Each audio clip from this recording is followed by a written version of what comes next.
Good evening आप सबों को मेरा जय मसीह की। और मुझे अच्छा लग रहा है कि मैं फिर से आपके सामने हाजिर हो सकती हूँ।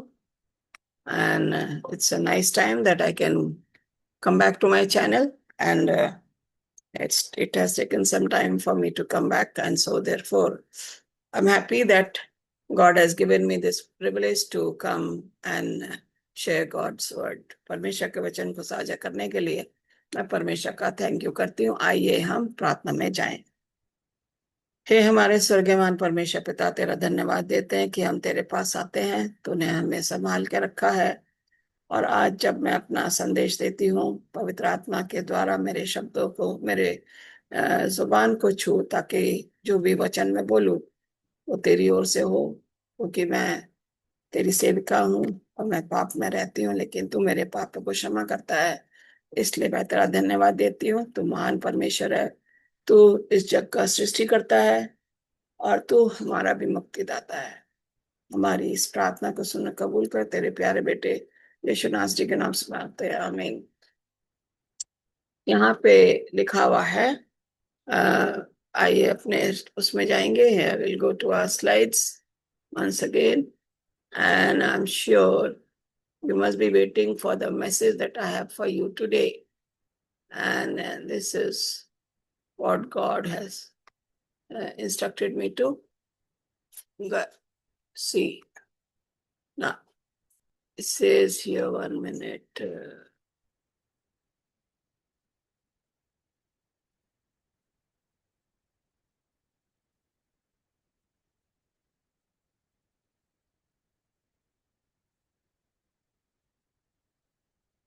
It says pouring from what you have. Okay.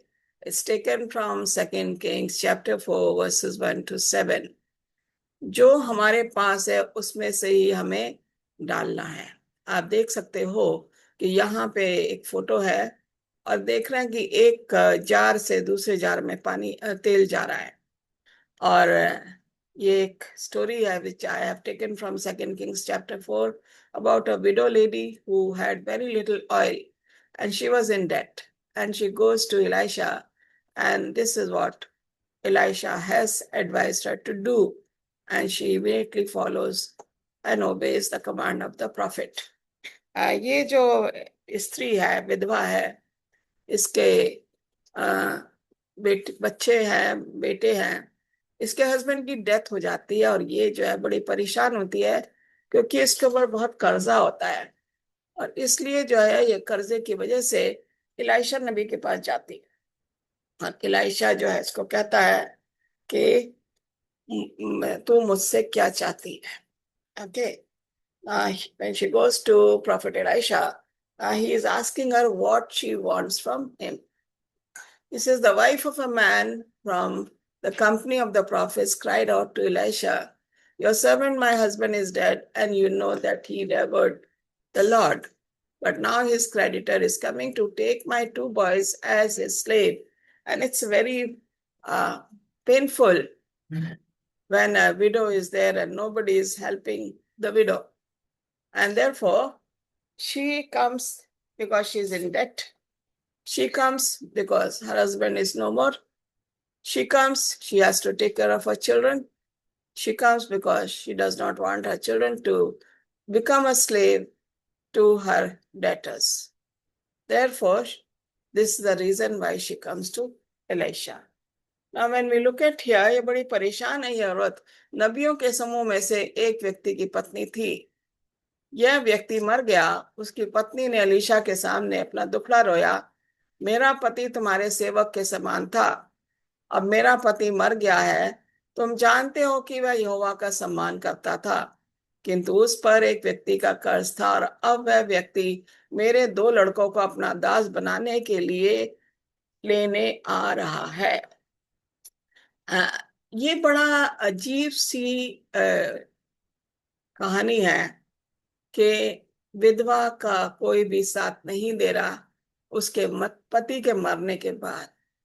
दूसरी जो दर्दनाक स्थिति है इस विधवा के लिए, जो कर्जदार है वो उसके दोनों बेटों को अपना गुलाम बना के अपने घर में काम कराने के लिए लेने आ रहा था। और ये सोच रही है कि मैं अपने बेटों की मैं देखभाल कैसे करूंगी अगर वो मेरे बेटों को यहाँ से ले जाएगा। और उसको विश्वास था कि मैं जब भविष्यवक्ता एलिशा के पास जाऊंगी तो वो मेरी कहानी सुनेगा, मेरी दर्दनाक स्थिति को देखेगा और वो फिर मुझे बताएगा कि मुझे क्या करना चाहिए। She was in pain because she didn't want her children to go and work as a slave for the person for whom she has to pay the debt. जब किसी का कर्ज देना पड़ता है और अपने बच्चों को देना पड़े तो बहुत दुखी स्थिति हो जाती है। और यही स्थिति इस लड़की विधवा की भी थी। ये अपने दोनों लड़कों से बहुत प्यार करती थी। She loved her two sons because she was the only person to take care of them, and she had nobody else to look for them, to take care of them. So this is why this woman is troubled, and she is coming to the prophet Elisha. Now, after telling him her story, we see, so Elisha said to her, he very quietly he listened to her story. बहुत आराम से उसने इसकी कहानी को सुना, उसकी स्थिति को भांपा, उसकी कंडीशन को देखा, उसकी मजबूरी को समझा। He understood what this woman is going through. What shall I do for you? Now he is asking her what she wants him to do for him. Because Elisha also wants that she should tell him the problem and how she wants the problem to be solved. And so here, this woman is helpless. ये बिल्कुल ऐसी कगार पे है कि इसकी कोई सहायता नहीं कर रहा। ये किसी से सहायता मांग भी नहीं सकती, किसी से कर्ज ले भी नहीं सकती है, अपने बच्चों को भी देखना है। She is handicapped here. And says, tell me, what do you have in the house? Okay. First question is, what shall I do for you? उसका पहला सवाल है कि मैं तेरे लिए क्या कर सकता हूं, और दूसरा सवाल है कि तेरे घर में क्या है। He is asking two questions from this widow. What do you want me to do for you? The second question is, what do you have in your house? आप क्या चाहते हो कि मैं आपके लिए करूं? ओके। दूसरी चीज जो है, आप ये बताना वो पूछ रहा है कि आपके घर में क्या है ना। उसके पूछने का मतलब ये है आपके घर में क्या है, कि उसी के मुताबिक वो उसको सलाह दे सकता है। Once he comes to know what she has in her house, he can give her the suggestions to follow so that she will not be in debt. That is the reason why he asked her two questions. वो question जो पूछे, मैं तुम्हारे लिए क्या कर सकता हूँ और तुम्हारे घर में क्या है। और पहले का तो जवाब उसके पास था नहीं कि मैं क्या कर सकता हूँ, मगर उसके दिमाग में यह था कि मुझे इस कर्ज से बताओ, free me from this debt. That was her answer to the first question, which the prophet is easily able to understand that she wants to be free from the debt and she wants to take care of her children. The second question is, what do you have in your house? Now, Elisha wanted her to tell what she has in her house. And therefore, now here, she says, I have nothing in my house. क्योंकि वो गरीब थी, she was very poor. She said, I have nothing, मेरे घर में तो कुछ है ही नहीं. And then she says, your maid servant has nothing in the house but a jar of oil. एक तेल का डब्बा है या घड़ा है, जैतून का तेल उसमें है। Olive oil is there. I only have one jar of olive oil, nothing else. What can I do now? This also shows that the woman doesn't even have the flour to make chapatis or something, bread for the children. She only has the oil, but she doesn't have the other ingredients to make the food. दूसरा कोई सामान नहीं है जिससे वो बच्चों के लिए खाना बना सके। खाली तेल से तो खाना नहीं बन सकता, उसके लिए और भी चीजों की जरूरत है। And therefore she brings out her thing in a simple way. I only have a jar of oil. मेरे पास सिर्फ जैतून के तेल का एक घड़ा है और उसके अलावा मेरे पास कुछ भी नहीं है। जब वो ऐसे कहती है तो प्रॉफिट समझ जाता है. Elisha understands very well the condition under which this woman was living. जिस हालात में ये स्त्री रह रही थी अपने बच्चों के साथ अपने पति के मृत्यु के बाद, वो बहुत ही अजीब सी स्थिति थी, दर्दनाक स्थिति थी, और कोई उसकी सहायता करने को नहीं आ रहा था. So Elisha at once understood. He said, tells her, go around and ask all your neighbors for empty jars. Don't ask for just a few. वो कहता है कि जाओ अपने पड़ोसियों से जितने ज्यादा कटोरे मिले, और ज्यादा से ज्यादा तुम अपने जितने भी पड़ोसी है उनके घर जाके पहले तो तुम उनके घर से घड़े ले आओ या बर्तन ले आओ जिसमें कि आप तेल उसमें डाल सको. अगर अपने सब पड़ोसियों से कटोरे उधार लो, okay, borrow from the neighbours and those jar should be empty. Second thing is, वो जो घड़े या मटके या जो भी बर्तन है, जब तुम कटोरे अपने पड़ोसियों से लोगे उसमें कुछ सामान नहीं होना चाहिए, वो खाली होने चाहिए. खाली कटोरे लेकर आना है. You have to bring empty jars. Nothing should be there in the inside those jars. The neighbor should not be giving you anything. Just tell them you want empty jars. जब उन्हें बताओ कि हमें खाली कटोरे चाहिए और उसमें कुछ भी नहीं चाहिए. कभी कभी पड़ोसी लोग कुछ डाल देते हैं कि खाली कटोरे कैसे दें. Sometimes the neighbors, they're kind enough. Oh, this is a woman, is a widow. Let us give something for her so that she can feed her children. But Elisha very strongly tells her not to borrow the vessels which they are giving something inside. All the vessels that you're going to borrow, it has to be empty. जो भी कटोरे आप लोगे वो खाली होने चाहिए. और ये सुन के जो है, when thou art come in, okay, you shall shut the door upon thee, upon thy sons, and shall pour out into all these vessels, thou shalt set aside which is full. Okay. जब आपके पास ढेर सारे बर्तन तैयार हो जाएं, अपने घर में आओ, घर का दरवाजा बंद करो, अपने बच्चों को भी अपने पास रखो, और एक एक करके वो जो तुम्हारे पास जो मटका है उसका तेल उन घड़ों में भरना शुरू करो जो कि तुमने पड़ोसियों से लिए हैं. He tells her, close the door, let your children also come in, and then start pouring from the jar of olive oil into the other jars and keep filling all the jars. अब वो कह रहा है इन कटोरों में तेल डालो और उन कटोरों को भरो और अलग स्थान पे रखो. As you are filling each of the jar, put it one side so that the empty ones are there. You can see the empty ones and filled one on one side. And this is what she started doing. उसने क्या करा, एक एक करके जैसे जैसे वो मटके भरते जा रहे थे, अपने बच्चों को कह रही थी इनको एक तरफ रखो जो भर गए हैं, और खाली वालों की तरफ वो जाके उसमें तेल डालती जा रही थी. She kept filling those pot of jars and the filled one she put it one side. So this is how she was doing her work. The main thing was she had faith in the prophet.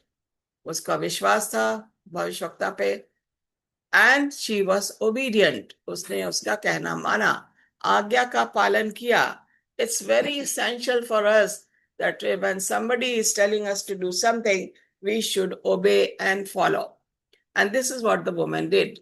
2 Kings chapter 4 verse 5 says, so she went from him and shut the door upon her and upon her sons who brought the vessels to her, and she poured out. They brought the jars to her and she kept pouring. जैसे जैसे उनके पास बर्तन थे, एक एक करके उनमें भरती जा रही और उनको अलग रखती जा रही है. अतः वह स्त्री एलीशा के यहाँ चली गई, अपने घर पहुंची, दरवाजे बंद कर लिए, केवल वह और उसके पुत्र घर में थे.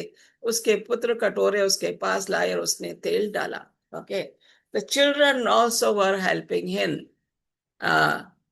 वो उसके बच्चे भी आज्ञाकारी थे. They were obedient children. As she was pouring the oil into those jars, each of the child was removing the filled jar and keeping them on one side where all the filled jars were there. And then she kept pouring. The children kept moving the jars as she filled them. जैसे जैसे वो मटके भरते जा रहे थे तेल से, वो अलग एक तरफ रख रहे थे।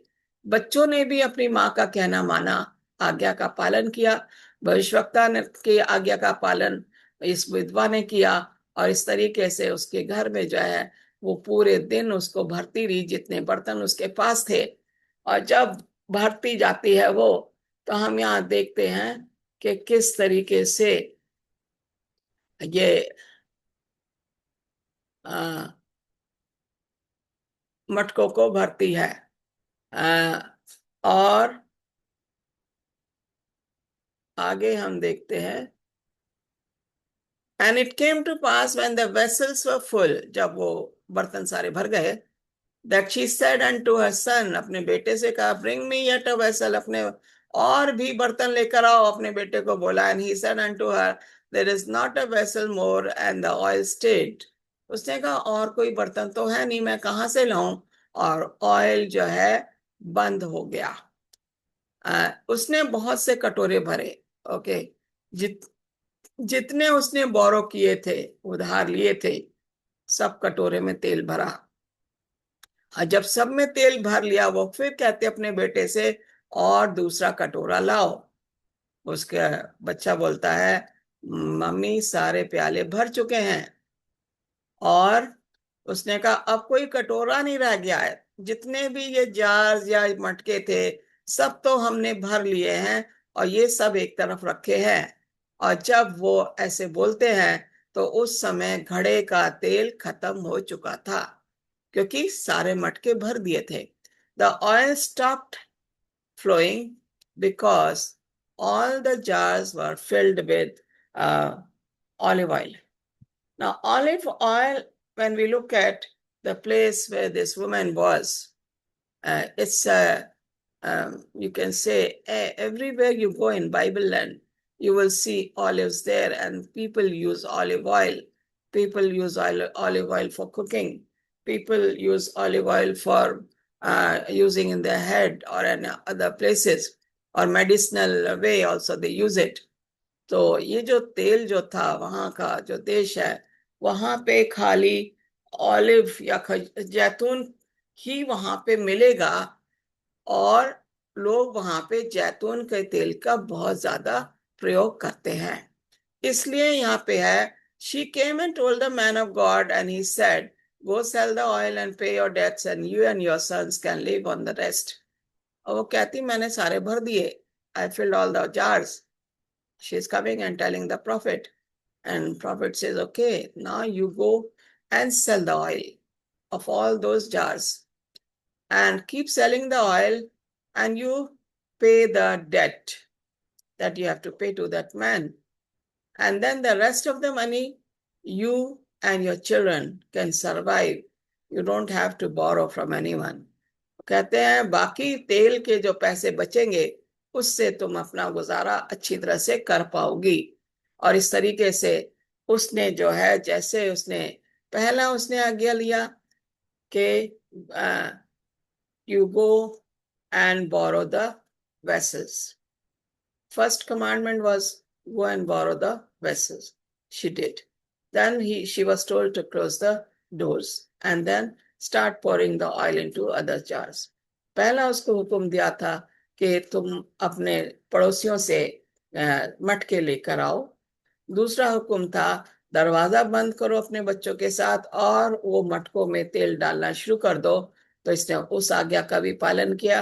अब तीसरा जब वो आती है, तो उसे बोला जाता है कि अब तुम वो तेल को बेचो, और वो तेल को बेचती है, उससे उसका गुजारा होना शुरू हो जाता है। This is how Elisha was very helpful, and we can see many more miracles by this prophet who has taken over from Elijah, his master, and Elijah has been taken to heaven. यहाँ पे हम देख रहे हैं किस तरीके से Elisha ने इनकी हेल्प की। यहाँ पे लिखा है pouring from what you have, जो आपके पास है उससे आपको उसका आपको इस्तेमाल करना है।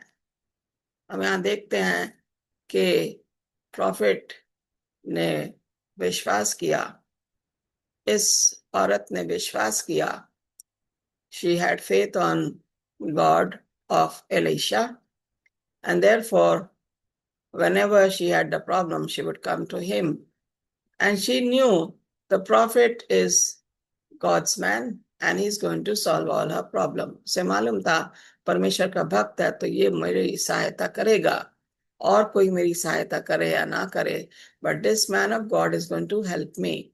And he says थोड़ा सा pouring from what you are, एक जार में कितना ऑयल आएगा, ज्यादा I think maximum is 1 kg, maybe 2 kg. We don't know how big the vessel was there, but whatever oil she had, whether it was half or it was 3/4 or it was 1/4, she started pouring into the other jars which she had borrowed from the neighbors. वो हम नहीं जानते कि उस मटके में कितना तेल था, आधा किलो था या 3 पाव था या 1 किलो था या 2 किलो था, लेकिन जितना भी उसमें तेल था उसी तेल से उसने सारे मटके भरे जो उसने पड़ोसियों से लिए। ये है परमेश्वर की आशीष। यहाँ पे हम देखते हैं when Jesus was feeding 5,000, with only 2 fishes and 5 breads. यीशु मसीह जब 5,000 को खाना खिलाया, 2 मछलियां और 5 रोटियां दी। यहाँ पे उसके पास तेल कम था, लेकिन वो तेल में इतनी ज्यादा ब्लेसिंग होती है कि सारे मटके भर जाते हैं। That oil was a blessed oil because the prophet has told her, borrow all the vessels from the neighbor and then start filling them. That was the blessing, that oil was not stopping as she kept filling one by one. एक एक करके जैसे वो भरती जा रही थी, वो रुका ही नहीं, वो तेल ऐसे ही वो बहता जा रहा था मटकों में और वो उनको भर रही थी। कि little is much when God is in it. जब थोड़ा हमारे पास है उसमें ब्लेसिंग हो जाती है। इस औरत के पास थोड़ा सा तेल था। हम ये देखते हैं कि एक और स्त्री है, एलिया जब जाता है, विधवा औरत जो जराफत की थी, और उसके पास कुप्पी में थोड़ा सा तेल था और थोड़ा सा आटा था। एलिया ने कहा मेरे लिए पहले बना के लाओ और फिर तुम अपने लिए बनाना। Now we see when Elijah was there, he had gone to the widow of Zarephath and he asked her to bring water, and then he told her to bring one piece of bread also. And she said, there's very little oil, very little flour, and she and her son will eat and cook and eat. She's gathering wood for that. But the prophet said, do what I tell you. You go and make bread for me, then you make for yourself. Very little. And I said, little is much when God is in it. वो थोड़े में जिसमें परमेश्वर है, थोड़ा सा तेल था उस औरत के पास, जराफत की विधवा के पास, और थोड़ा सा आटा था।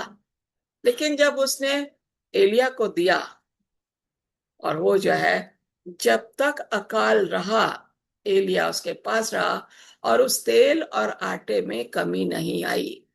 लिटिल इज मच, थोड़ा जो है बहुत हो जाता है जब उसमें परमेश्वर का हाथ होता है। This is what we need to do. When we think we have very little, how can we help the other person?